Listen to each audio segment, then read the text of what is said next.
Boa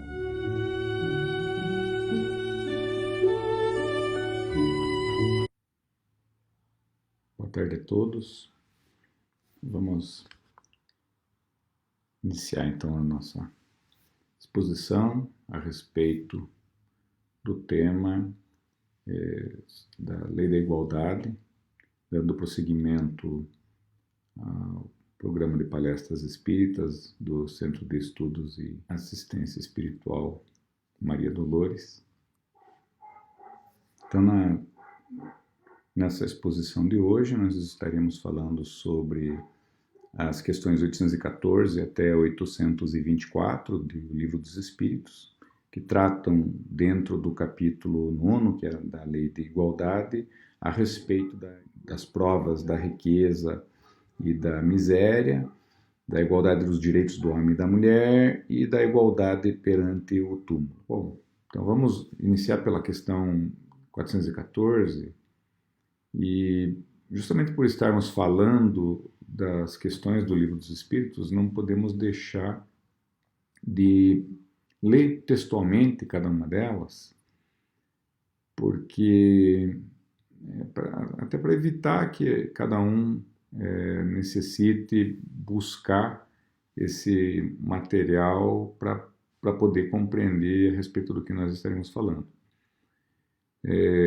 Por outro lado, também gostaria de dizer que existe um material muito rico de interpretação das questões do Livro dos Espíritos, que está numa obra chamada Filosofia Espírita, que é do espírito Miramês, uma obra bastante extensa, são 20 volumes, e ao longo dessa obra o espírito Miramês, ele comenta cada uma das questões do Livro dos Espíritos, ele enriquece, na verdade, as respostas que já são dadas pelos Espíritos no Livro dos Espíritos. Então, a questão 814, ela textualmente, a pergunta feita por Kardec é: por que Deus a uns concedeu as riquezas e o poder e a outros a miséria? E a resposta dos Espíritos é: para experimentá-los de modos diferentes. Além disso, como sabeis, essas provas foram escolhidas pelos próprios Espíritos, que nelas, entretanto, sucumbem com frequência. Então, essa é a questão. Então, começa já essa questão falando justamente sobre ricos e pobres, né? Qual que é, então, o motivo dessas diferenças de ricos e pobres. E a resposta é bastante clara, é porque é necessário que todos os espíritos passem por provas diferentes, com vistas a adquirirem também conhecimentos, competências, características espirituais, morais diferentes. Inclusive do ponto de vista de suportarem dentro dessas provas, né, também algumas dificuldades que são diferentes. As dificuldades que são vividas por um homem rico são muito diferentes das vividas por um homem pobre, uma mulher pobre, né? Então, na verdade, riqueza e pobreza são dois extremos. No meio de riqueza e pobreza, nós temos as demais categorias, né? Que seriam aí dos não tão pobres e dos não tão ricos, né? Vamos chamar assim de classe média. Se fôssemos separar em apenas 3 classes econômicas, então teríamos o rico num extremo, o pobre num outro extremo e a classe média num intermediário.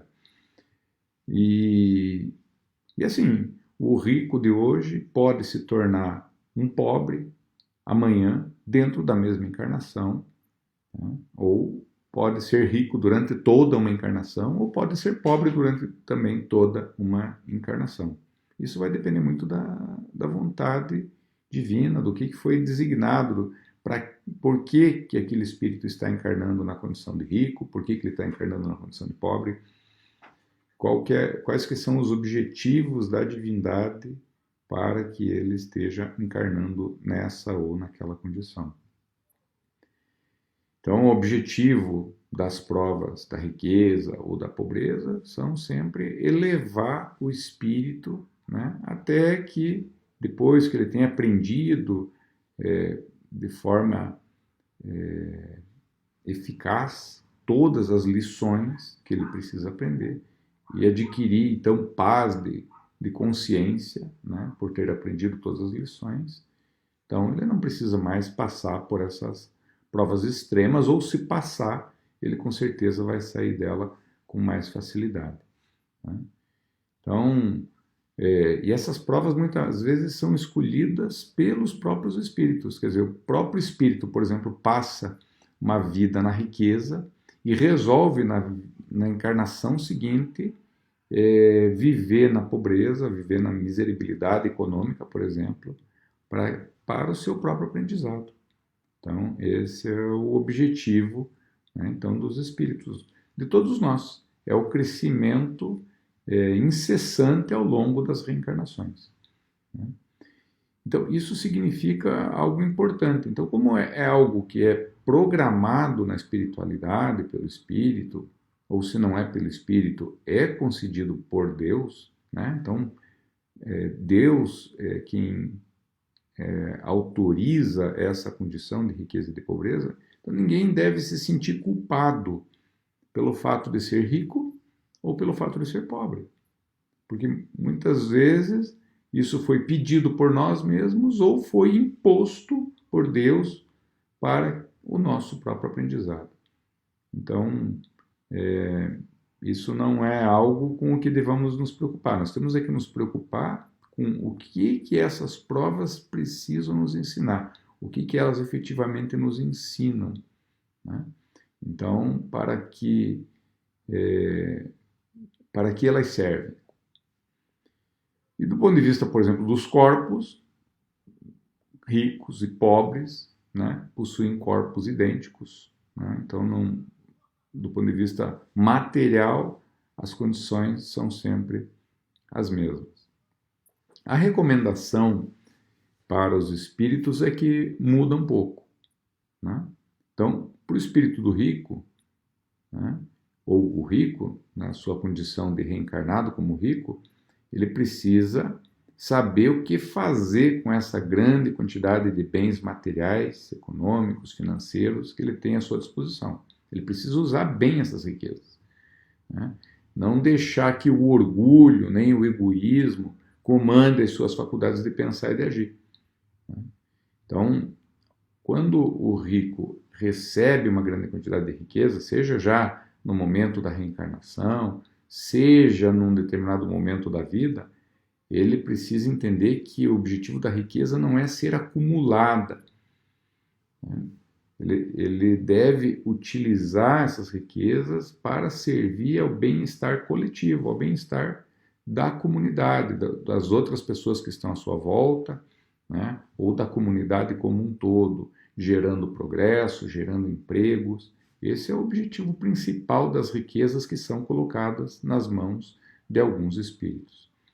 E o pobre, por sua vez, ele precisa ser resignado com o que ele tem, né? Então, ele tem uma quantidade muito pequena de bens, tem uma capacidade muito pequena de suprir as suas necessidades, então ele precisa ser realmente muito comedido e precisa, mais do que ninguém, confiar em Deus, né, que nunca abandona os seus filhos, né? Então, resignação e confiança em Deus tem que ser a ótica daquela pessoa que tem uma quantidade muito pequena de recursos, né?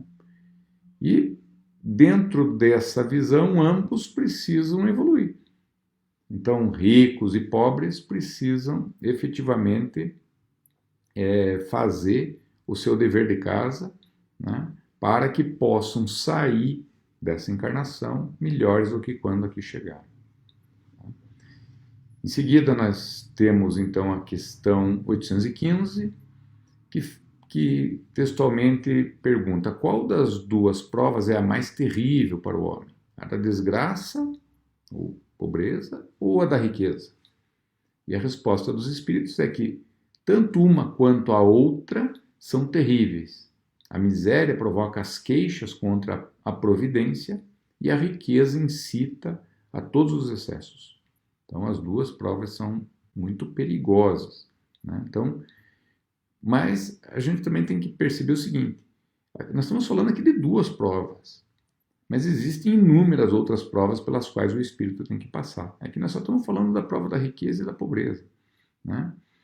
E assim, não existem provas piores nem melhores. Elas dependem das necessidades de cada espírito, que é um aprendiz do espírito puro. Então, é isso que nós temos que ter consciência. Então, nós temos que aproveitar as oportunidades, todas as oportunidades. Não interessa se a pessoa é rica, pobre, é classe média. Para cada dificuldade que surge na sua vida, para cada desafio, ela precisa estar preparada e pensar: para que é que Deus está colocando essa prova na minha vida? Ou essa pessoa na minha vida? Né? Essa dificuldade na minha vida? Essa alegria na minha vida? Para tudo isso tem uma explicação, né? E jamais reclamar, porque a reclamação fere, ela machuca, ela mostra uma falta de fé, é uma falta de confiança em Deus. Fé é a mesma coisa que confiança. Ter fé é confiar em Deus. Então nós precisamos confiar em Deus o tempo todo, né? Precisamos efetivamente olhar para as provas como oportunidades de crescimento. Então, tanto a riqueza quanto a pobreza têm o mesmo peso, considerando as suas dificuldades e a sua força de corrigir as criaturas. Em seguida, temos aí a questão 816, onde Kardec pergunta aos espíritos: estando o rico sujeito a maiores tentações, também não dispõe, por outro lado, de mais meios de fazer o bem? E a resposta dos espíritos é: mas é justamente o que nem sempre faz. Torna-se egoísta, orgulhoso e insaciável. Com a riqueza, suas necessidades aumentam e ele nunca julga possuir o bastante para si unicamente. Então, quanto mais rico e poderoso é o encarnado, mais obrigações ele tem que cumprir. E mais abundantes são, na verdade, os meios de que ele dispõe para fazer o bem e o mal, né? O pobre não tem essa preocupação e muitas vezes acaba até fazendo o bem, não propriamente com bens materiais, né? Mas algumas vezes, inclusive, dando aquilo que é necessário para ele para ajudar outras pessoas. E então Deus experimenta o pobre pela resignação e o rico pelo emprego adequado que dá aos seus bens e ao seu poder, enquanto encarnado. Então, a riqueza e o poder, eles fazem nascer todas as paixões que nos prendem à matéria e nos afastam da perfeição espiritual, tá? Então, quem possui uma grande quantidade de recursos sempre tem melhores condições, né, melhores chances de prestar serviço ao próximo. Claro, isso é natural, tá? Se temos uma maior quantidade de recursos, podemos ajudar de diversas maneiras o nosso próximo, né? E a mais bela caridade que se pode fazer, segundo o Espírito Miramês, é dar a oportunidade do emprego, que possibilita ao pobre sustentar a si próprio e a sua família. Então, quer dizer, aquele rico que tem recursos disponíveis, né?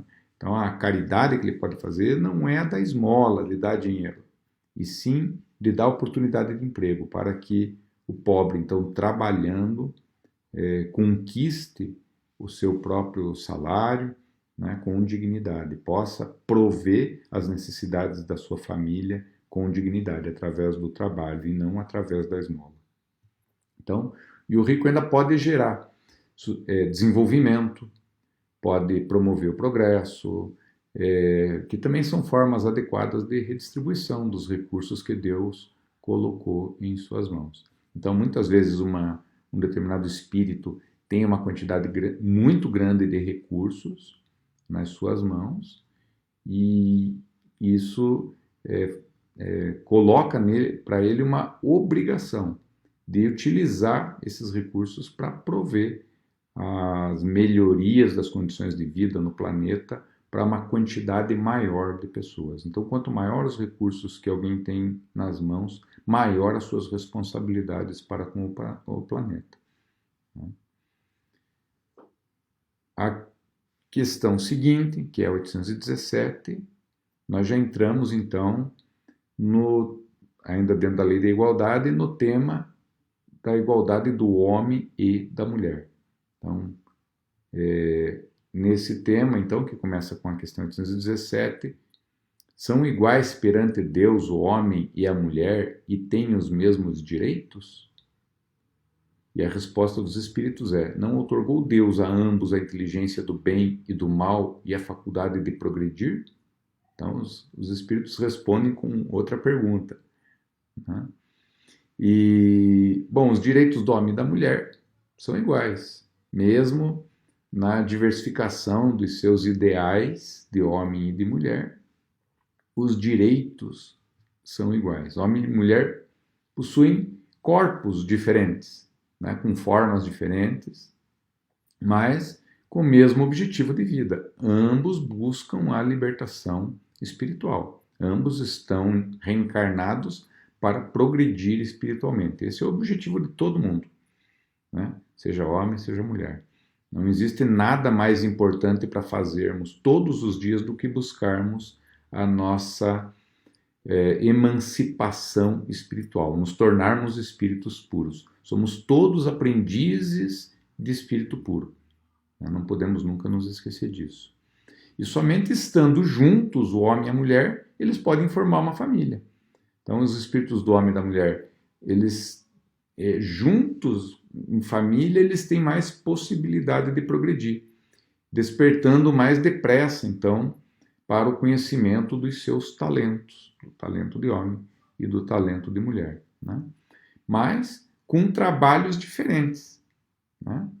O espírito Miramês, ele ensina que as atividades do homem normalmente são em busca das coisas da terra, né?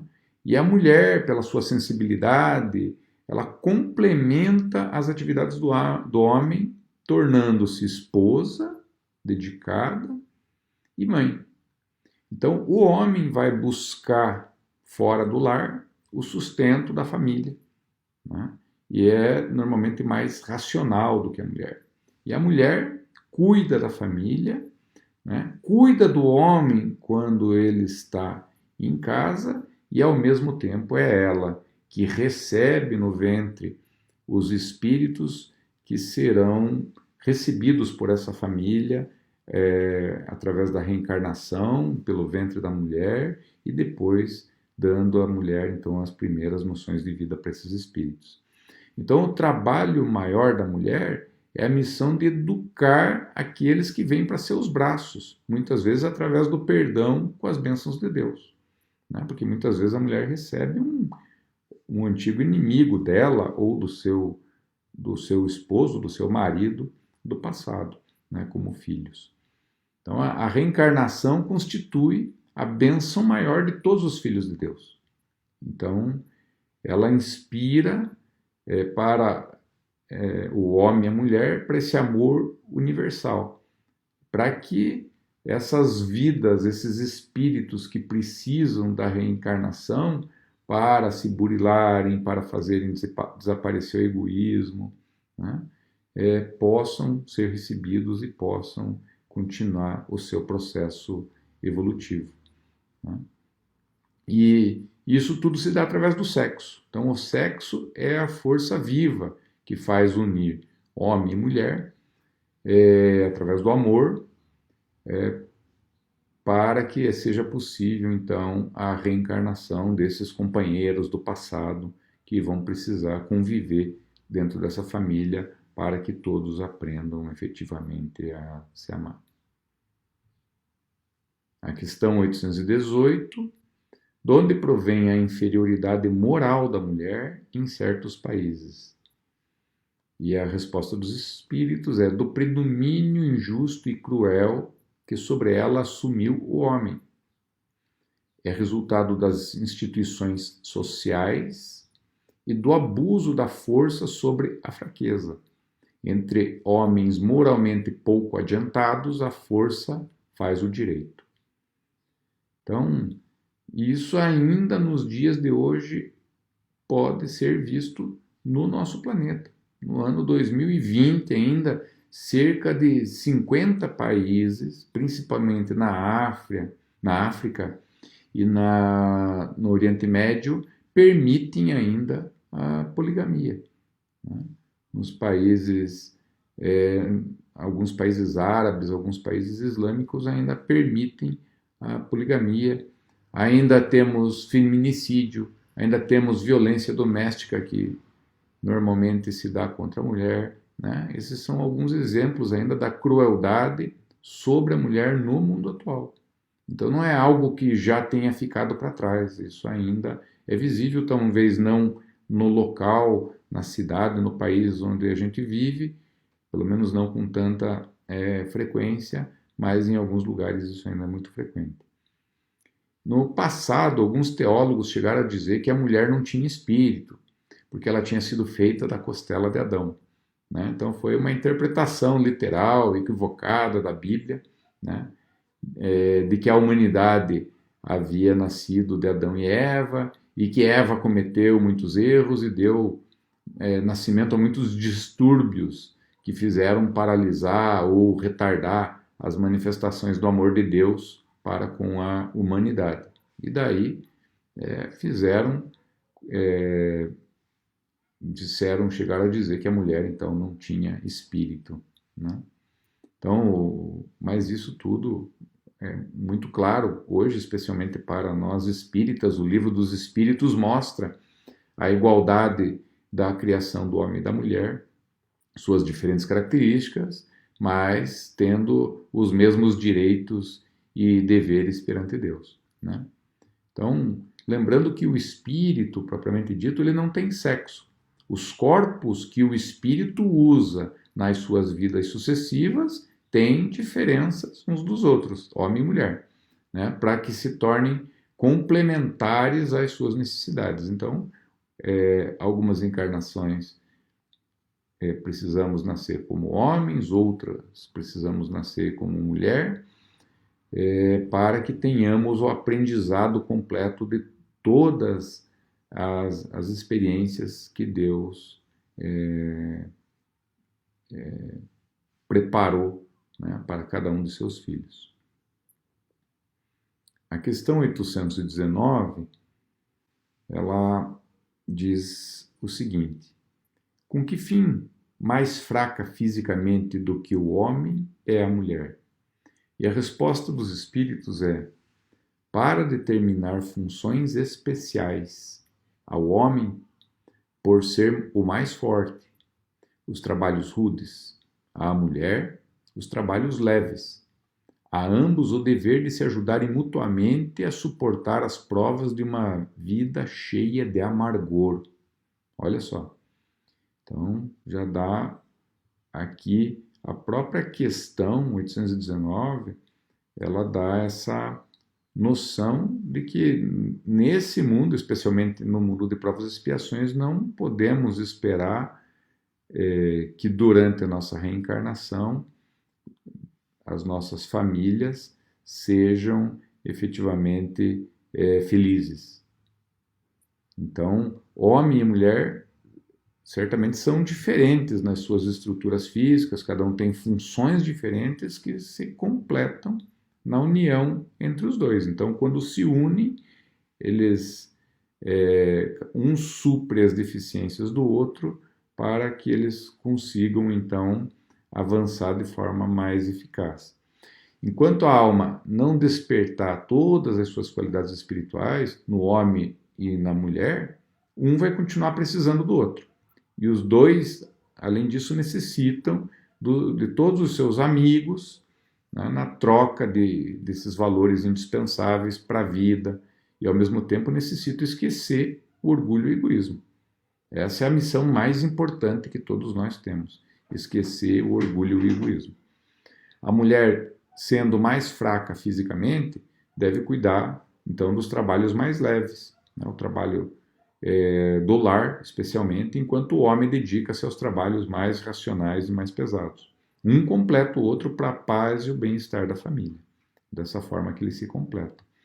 Então, o casamento é a porta pela qual as almas começam efetivamente a trabalhar e a compreender a si mesmas. Nada se pode fazer sozinho na Terra. E mesmo no céu, se agrupam espíritos com os mesmos ideais. Então, não somos sozinhos na Terra, também não somos sozinhos enquanto desencarnados. Então, assim, se assim não fosse, nós não conseguiríamos realizar todas as tarefas, seja como encarnados, seja como desencarnados, com a eficiência com que podemos realizar. Né? Então, tudo na natureza tem agrupamentos, desde os átomos, que se agrupam para formar moléculas, até os mundos, que também se agrupam para formar sistemas, para formar galáxias. Então, tanto no micro quanto no macro, existem esses agrupamentos com vistas a atingir os objetivos finais do nosso Pai, de Deus. Então, não é diferente nessa união familiar do homem e da mulher. Então, homem e mulher se juntam, né? Então, conforme está na resposta do Livro dos Espíritos, não é para ser feliz. Se juntam para suportar, né, uma vida cheia de amargor. Então, temos que ter em mente isso, né? Que quando homem e mulher se unem, é para enfrentar juntos as dificuldades e as vicissitudes da vida. Né? Então, a mulher é mãe, tendo no coração o amor mais acentuado. O homem é pai, que gera nos sentimentos mais energia no que se refere à disciplina. Todavia, os pais de um lar não devem entrar em discórdia. Eles devem sempre buscar, né, a concórdia, concordarem. Porque se eles não concordarem, se discordarem, eles desarmonizam a casa e desajustam os filhos que receberam para educar. Então, embora haja diferença, distinção de homem e mulher, né,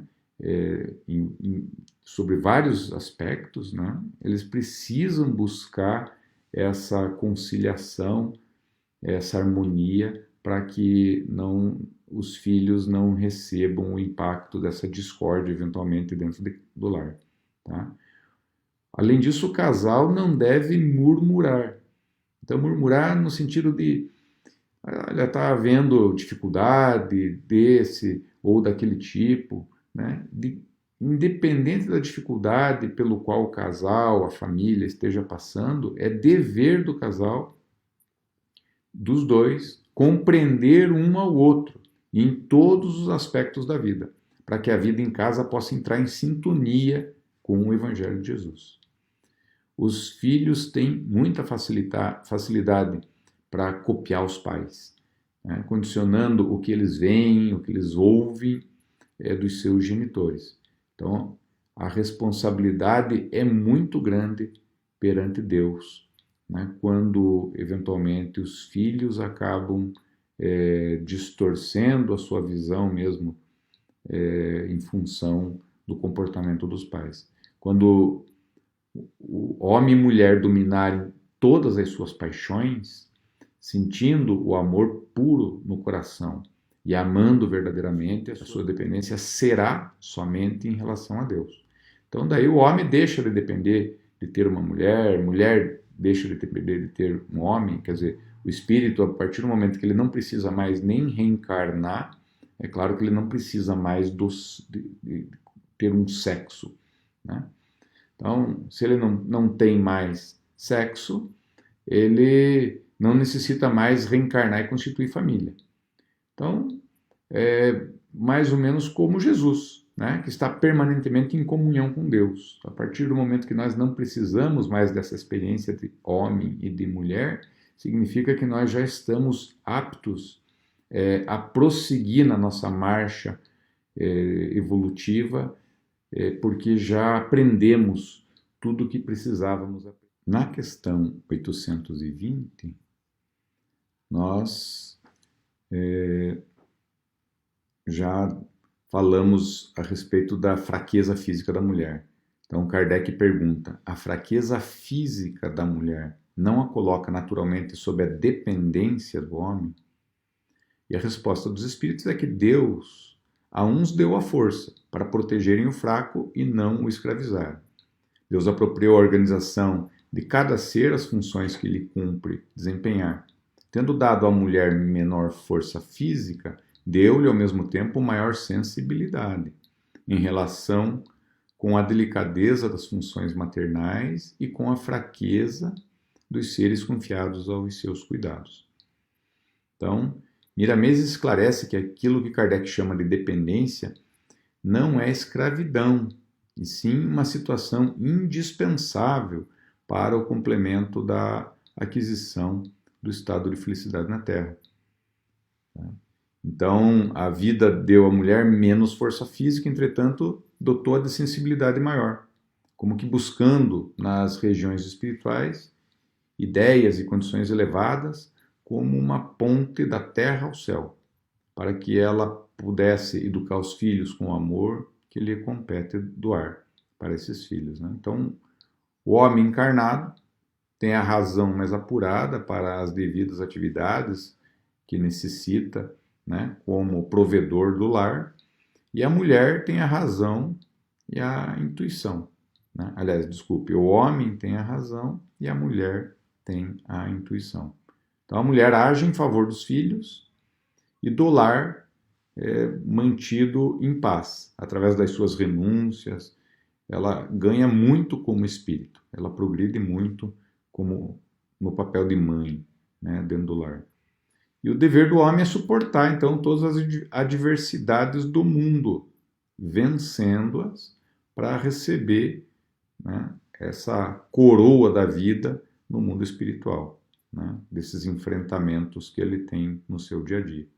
E os dois juntos, né, novamente no mundo dos espíritos, serão abençoados para novas etapas, buscando vencer as provas que eliminam esses resíduos dessa velha consciência, né, e vão possibilitando esse progresso permanente a cada encarnação.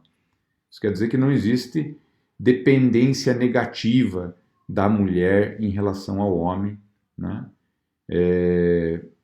Assim, do ponto de vista de uma dependência mesmo, né?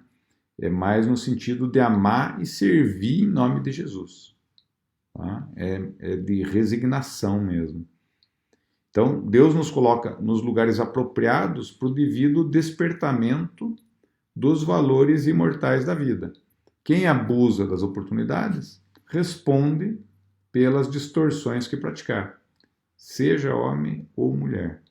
Então, nós precisamos efetivamente entender o papel de homem, o papel de mulher, cada um no seu papel, e desempenhar da forma como Deus gostaria que nós desempenhássemos. E nos esforçar para progredir dentro do exercício desses papéis que Deus coloca para nós ao longo da nossa encarnação. Na questão 821, Kardec pergunta aos espíritos: as funções a que a mulher é destinada pela natureza terão importância tão grande quanto as deferidas ao homem? E os espíritos respondem: sim, maior até. É ela quem lhe dá as primeiras noções de vida, da vida. Então, as funções da mulher são grandiosas, até maiores do que as do homem, pois é ela que gera os filhos na sua intimidade e alimenta-os com o seu amor. O Miramês ensina que a geração de um filho é a maravilha das maravilhas. Ele usa essa expressão. Quem não vê Deus nesse fenômeno é cego, por não querer examinar os processos da vida, segundo Miramês. A geração de um filho é a manifestação da própria divindade dentre os seres encarnados, que opera nos animais, nas aves e mesmo no reino vegetal, em se observando os frutos e as flores. Então, a função da mulher no lar, ela é divina, mesmo tendo expressão humana. Então, quando se diz que a mulher é a parte fraca, é força de expressão. Diante do corpo do homem, ela é um complexo ser humano aprimorado que o futuro espera para grandes realizações.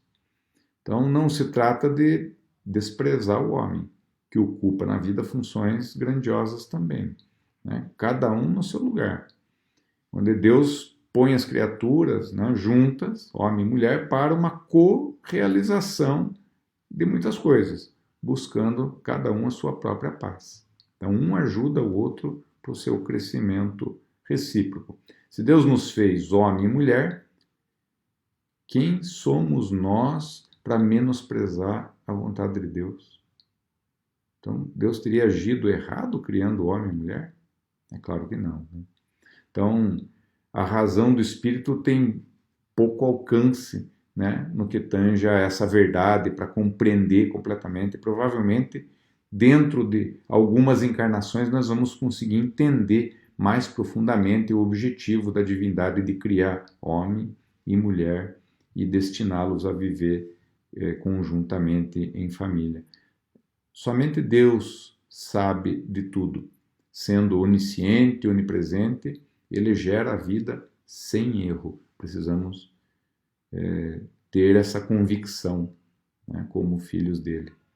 Né? Confiar que Ele, através dessa decisão de nos criar homens e mulheres e nos destinar a vivermos juntos e formarmos famílias, essa é a forma mais fácil e mais rápida para que nós possamos atingir a nossa evolução. Então, a humanidade se encontra caminhando para melhores dias, em tudo, até mesmo no que se refere ao aperfeiçoamento do instrumento físico. Basta dar uma olhada no livro Transição Planetária, ditado pelo espírito Manuel Filomeno de Miranda, né, onde comenta-se a respeito da reencarnação a partir do ano 2000 aproximadamente. O livro se passa em torno de 2008, ele começa a ser escrito, quando aconteceu lá na Oceania aquele grande maremoto. E naquela época estavam já reencarnando espíritos provenientes de Alcione, né, do sistema de Alcione, e um dos objetivos dessas reencarnações desses espíritos era justamente a alteração do DNA, do nosso DNA, para que pudessem então começar a nascer novas formações de corpos a partir de um futuro próximo, né? Então, o corpo de carne na Terra é uma bênção de Deus, um instrumento divino para o aperfeiçoamento das almas. Então, tenhamos nascido homens ou mulheres, temos que agradecer a Deus por esse corpo que temos e que para as próximas reencarnações aí, provavelmente já terá novas características que vão nos possibilitar ficarmos menos doentes, talvez tenhamos uma longevidade maior para aproveitarmos melhor cada encarnação e assim por diante. Então, vamos aguardar para ver. A questão 822, ela é uma pergunta de Kardec com o seguinte teor: sendo iguais perante a lei de Deus, devem os homens ser iguais também perante as leis humanas? Então, a resposta dos Espíritos é que o primeiro princípio de justiça é esse: não façais aos outros o que não quereríeis que vos fizessem. Aqui, então, ele não está comparando nem homem com mulher, né? Mas está falando de uma forma geral, para que as leis, né, têm que ser também iguais para todos, né? E vem uma pergunta complementar do Kardec, que é o seguinte: assim sendo, uma legislação para ser perfeitamente justa deve consagrar a igualdade dos direitos do homem e da mulher. Então aqui há um desdobramento pelo Kardec, né, justamente buscando a resposta dos espíritos para essa igualdade do homem e da mulher também perante a legislação dos homens. E os espíritos respondem que dos direitos sim, mas das funções não. Então, validando o que nós falamos anteriormente. Preciso é que cada um esteja no lugar que lhe compete. Homem num lugar, mulher no outro. Ocupe-se do exterior o homem e do interior a mulher, cada um de acordo com a sua aptidão. A lei humana, para ser equitativa, deve consagrar a igualdade dos direitos do homem e da mulher. Então, igualdade de direito, mas não de aptidão. Todo privilégio a um ou a outro concedido é contrário à justiça. A emancipação da mulher acompanha o progresso da civilização. Sua escravidão marcha de par com a barbárie. Os sexos, além disso, só existem na organização física, visto que os espíritos podem encarnar num e noutro, sob esse aspecto, nenhuma diferença há entre eles. Devem, por conseguinte, gozar dos mesmos direitos. Essa é a resposta dos espíritos. Então, entre espíritos encarnados, cada um tem nas mãos determinadas conquistas e capacidades porque aprendeu a buscar e conquistou, né? Então, se um determinado espírito aprende música numa determinada encarnação, ele passa a deter aquele conhecimento. Não que em todas as reencarnações futuras ele vai vir com aquela lembrança e com aquele conhecimento já desenvolvido e vai poder mostrar os seus dotes musicais que ele acompanha, que ele aprendeu numa determinada encarnação, né? Mas é uma conquista dele. No momento que ele desencarna, ele imediatamente restabelece aquela memória daquele conhecimento que ele já tem, né? E que já está acrescida àquele espírito. Então, a cada encarnação, o nosso próprio esforço em obter um avanço espiritual é que faz com que a gente vá progredindo mais ou menos rápido, né? Eu posso me acomodar, eu posso passar uma encarnação inteira olhando para o lado, olhando para a paisagem, né? Ou eu posso efetivamente utilizar o meu tempo aprendendo alguma coisa. Então, os espíritos que não conquistaram a mesma experiência podem ter conquistado outras, faltando-lhes mais vivência numa coisa, mas tendo mais vivência em outra, né? E o que eles não têm ainda de conhecimento, essa encarnação ainda ou uma próxima vai possibilitar a eles adquirirem. Então, no caso dos direitos, propriamente, dos homens e das mulheres, as leis de Deus consagram, então, direitos iguais a ambos. A igualdade dos direitos é a expressão da justiça de Deus. Do ponto de vista da justiça de Deus, não tem distinção de direitos para homem e para mulher. Do ponto de vista humano, também caminhamos aí para uma igualdade de direitos para ambos, né? Então, a emancipação da própria mulher, que vem acontecendo nas últimas décadas, né? E desses direitos avança e toma corpo, de modo que ela tenha liberdade, a liberdade que lhe compete conquistar, paralelamente com a responsabilidade. Então, duas forças aí, liberdade e responsabilidade, que trabalham para o aperfeiçoamento da alma. Mas conforme já falamos, né, embora os direitos da mulher sejam iguais aos dos homens, ela tem funções diferentes para complemento do lar, né? Isso não significa que fica desvalorizado o trabalho dela, porque cada um, então, foi chamado por Deus para desempenhar um papel diferente, mas com a mesma soma de conquistas. Então, existe igualdade também de direito entre os homens, mas não existe igualdade de conquista dos espíritos, né? Também isso tem que ficar claro. Embora todos os homens sejam iguais perante a lei divina, né, as conquistas não são iguais para todos. Eventualmente, um determinado espírito pode evoluir muito rápido, numa ou em todas as suas reencarnações, e outro pode evoluir muito lentamente ou até ficar estagnado em alguma região por conta da sua dificuldade em avançar, por conta do seu egoísmo, do seu orgulho. Já na questão 823, Kardec pergunta: de onde nasce o desejo que o homem sente de perpetuar sua memória por meio de monumentos fúnebres? Então aqui mudamos de tema novamente. Então se fala do ponto de vista do orgulho do homem e a sua perpetuação através de monumentos fúnebres. E a resposta dos espíritos é que é um último ato de orgulho. No complemento da pergunta, por Kardec, ele se manifesta assim: mas a suntuosidade dos monumentos fúnebres não é antes devida, as mais das vezes, aos parentes do defunto, que lhe querem honrar a memória do que ao próprio defunto? E a resposta dos espíritos é que é o orgulho dos parentes, desejosos de se glorificarem a si mesmos. Sim, nem sempre é pelo morto que se fazem todas essas demonstrações.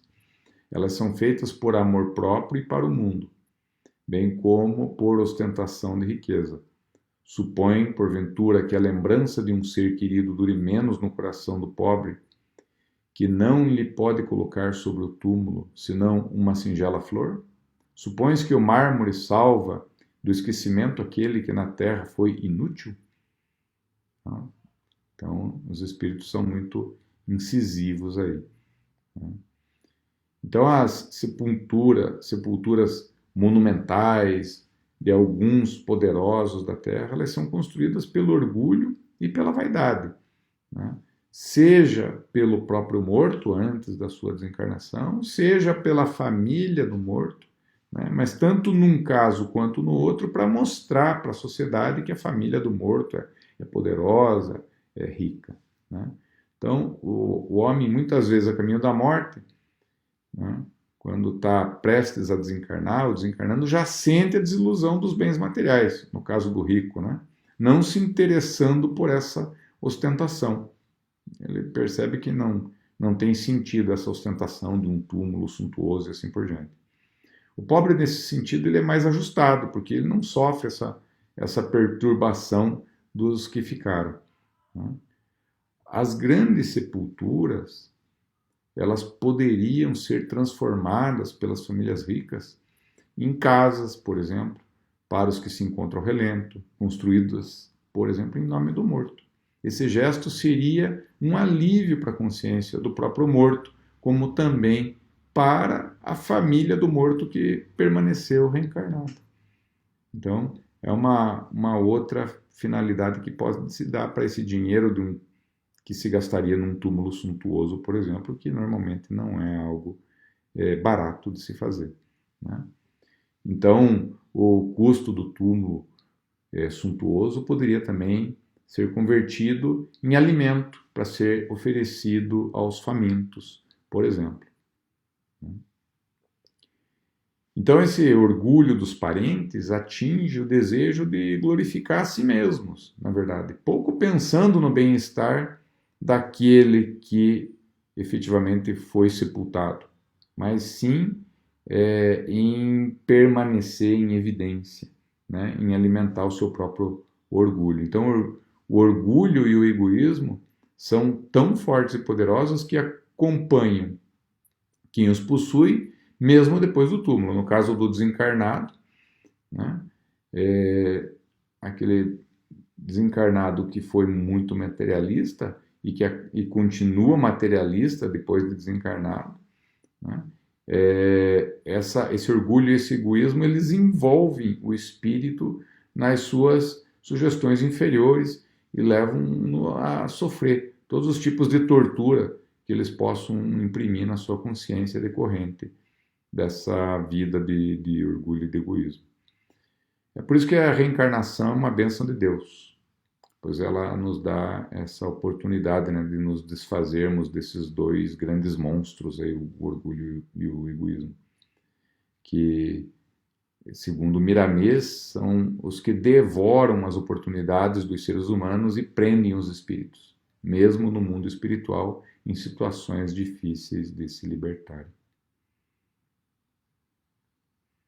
E por fim, então, a questão 824, onde Kardec pergunta: reprovais então de modo absoluto a pompa dos funerais? E os espíritos respondem: não, quando se tem em vista honrar a memória de um homem de bem, é justo e de bom exemplo. O túmulo é o ponto de reunião de todos os homens. Aí terminam inelutavelmente todas as distinções humanas. Em vão tenta o rico perpetuar a sua memória, mandando erigir faustosos monumentos. O tempo os destruirá, como lhe consumirá o corpo. Assim o quer a natureza. Menos perecível do que o seu túmulo será a lembrança de suas ações boas e más. A pompa dos funerais não o limpará das suas torpezas, nem o fará subir um degrau que seja na hierarquia espiritual. Então, aqui os espíritos deixam muito claro que a pompa do funeral tem como objetivo honrar a memória, por exemplo, de um homem de bem. E nesse caso, essa pompa é aceitável, porque ela ajuda a acender o coração dos homens, acender no coração dos homens o desejo de seguir o sepultado, né, e o seu exemplo. Tá? Então, é o caso em que é aceitável essa pompa durante o funeral. Entretanto, o homem de bem ele sempre recomenda que não sejam realizados gastos, né, que não têm importância para a alma, no seu funeral ou no seu túmulo, indicando outra direção para esses gastos, né? Seja como alimento para os pobres, roupa para os nus, como fala o Espírito Milanês, casas para os desabrigados e assim por diante. Então, todas as distinções humanas dos poderosos terminam no cemitério, aonde o espírito sente e compreende que nem mesmo o corpo de carne lhe pertence. Então, toda bagagem de bens perecíveis fica com a terra para que outros façam uso desses bens, e no caso do corpo, literalmente para a terra, para que a terra possa transformar de novo esse material do corpo novamente em outros subprodutos aí, a partir da decomposição do corpo. As pompas devem se transformar em caridade, onde a luz da benevolência é capaz de enxugar lágrimas e lembrar aos corações que existe esperança.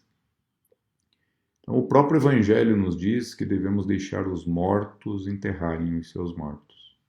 Isso já nos falava Jesus quando esteve entre nós. O legado que o homem deve deixar é o da sua vida exemplar. Então, se tem algo com o que nós devemos nos preocupar, é com o nosso exemplo. O orgulho e o egoísmo fazem a separação das criaturas, né? Afastam as criaturas. Mas o túmulo é o lugar que dissolve todos os corpos de pessoas boas e ruins e transforma de novo esses corpos em elementos, então, indispensáveis para a continuidade da vida. Era isso que tínhamos para transmitir na tarde de hoje. Agradeço pela atenção de todos.